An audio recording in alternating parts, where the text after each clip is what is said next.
Kaya siya nag-trending siya sa TikTok. I just finished my Pilates board for today. Post-workout, I'm gonna try this trending. So I bought this one from, I think, H Mart sa Killeen or O Mart ba na siya.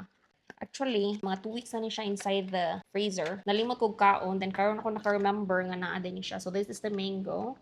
Di nagwapang ang mango. More din siya popsicle. More siyang tangtangon, then siya ingani sa sulod. Mango.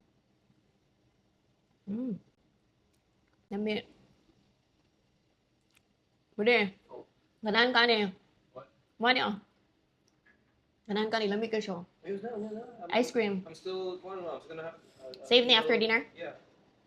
You know me, I don't eat one before dinner time. Smooth and soft kaya siya inside. Tilaw raman ni. Iwas na rin magkaon inig after dinner. Kaya pa may dinner dire. Pero, yan ako mag-grade after sa duha. But then the other one, I have the peach flavored ice cream. Mag less than $5 yun each.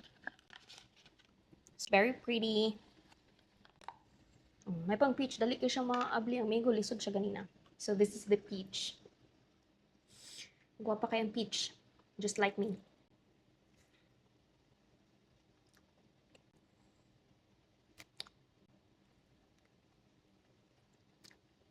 Ang peach, hindi ka na mataste ang peach. More ako mataste more on vanilla flavor. Pero smooth and soft kapag kayong ice cream. Then kaning more ganache man running outside. Lami pa siya. I'm gonna rate this one mga 6 out of 10. Because more siya vanilla. Vanilla ako mataste.